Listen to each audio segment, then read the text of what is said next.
قیامت کا روز محشر کا نقشہ پیش کیا اور اللہ رب العزت کی بارگاہ میں پیش ہوتا ہے اور عرض کرتا ہے تیری بارگاہ اس بھی بچ مولا نال عدد عرض سنان لگا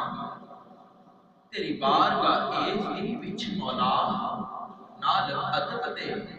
عرض سنان لگا کیڑی گل تے تو لکی ہوئی ہے بار بار کی میں آزمان لگا میرے عیبان تو تا جاندا ہی ہے میرے عیبان تو تا جاندا ہی ہے کیڑے عیب تے تو چھپان لگا صرف اس لیے گناہگار ہوں میں کٹھے کر مخلوق دسنا شرمسار ہوا گا میں بچ محشر صرف اس لیے گناہگار ہاں میں کٹھے کر مخلوق دسنا شرمسار ہوا گا میں بچ محشر تو ویکھ لے فرشتیاں سنائی اور پھر شاید بے ساختہ پکار اٹھتا ہے اور آپ کی سبحان اللہ کی آواز بھی بے ساختہ آنی چاہیے شاید کہتا ہے پر جان دے کی حساب کرنا پر جان دے کی حساب کرنا بھی پھر جو رحمت دا برسنا تے حشر دے وچ نہ کری نشر مولا کیڑا اصغر تے تو دسنا تے حشر دے وچ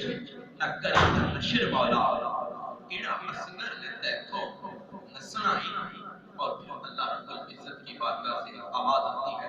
شاعر اپنی حاضری لگوا چکا ہے اللہ رب العزت کی بارگاہ سے آواز کیا آتی ہے شاعر چلیا ہوئے کٹھا کیتا تو آنو میں میدان نہیں شاعر چلیا ہوئے کٹھا کیتا تو آنو میں میزان نہیں نہ رکوع لئی نہ سجود لئی نہ اذان لئی نہ نماز لئی نہ حج لئی نہ زکات لئی بلکہ میں نے اکٹھا کیتا ہے عربی اجمال دے استقبال لئی میں نے اکٹھا کیتا ہے عربی اجمال دے استقبال لئی اور اب ہم نے بھی اگلے سناخان مصطفیٰ کا استقبال کرنا ہے آپ کی ناروں کی گونج میں خالد محمود